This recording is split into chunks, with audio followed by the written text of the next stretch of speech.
এই খুনের দায় দায়িত্ব তারেক জিয়াকে গ্রহণ করতে হবে। এই খুনের দায় দায়িত্ব মির্জা ফখরুলকে গ্রহণ করতে হবে। এই খুনের দায় দায়িত্ব বিএনপিকে গ্রহণ করতে হবে। এই খুনের দায় দায়িত্ব প্রত্যেক প্রশাসন গ্রহণ করতে হবে।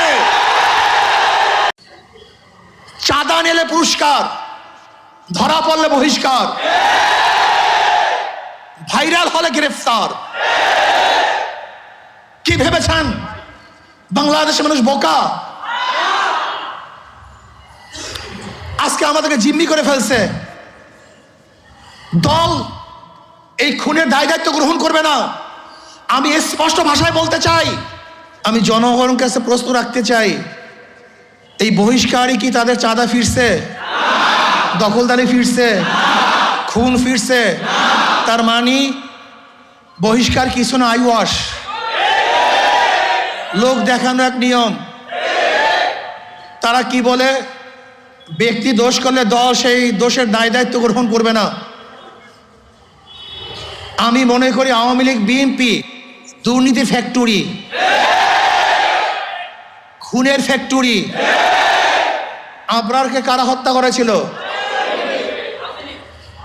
যেই ছাত্রগুলি হত্যা করেছিল তারা মেধাবী ছাত্র বাংলাদেশের, কিন্তু এই ফ্যাক্টরিতে যাওয়ার পরে তার খুনি হয়েছে।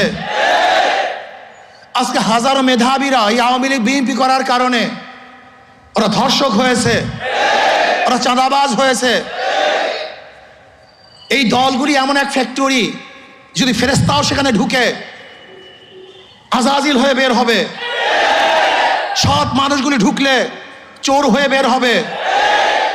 যাদের হাতে রক্ত ছিল না, এই আওয়ামী লীগ বিএনপি করার পরে তাদের হাতের মধ্যে রক্তে রঞ্জিত হবে।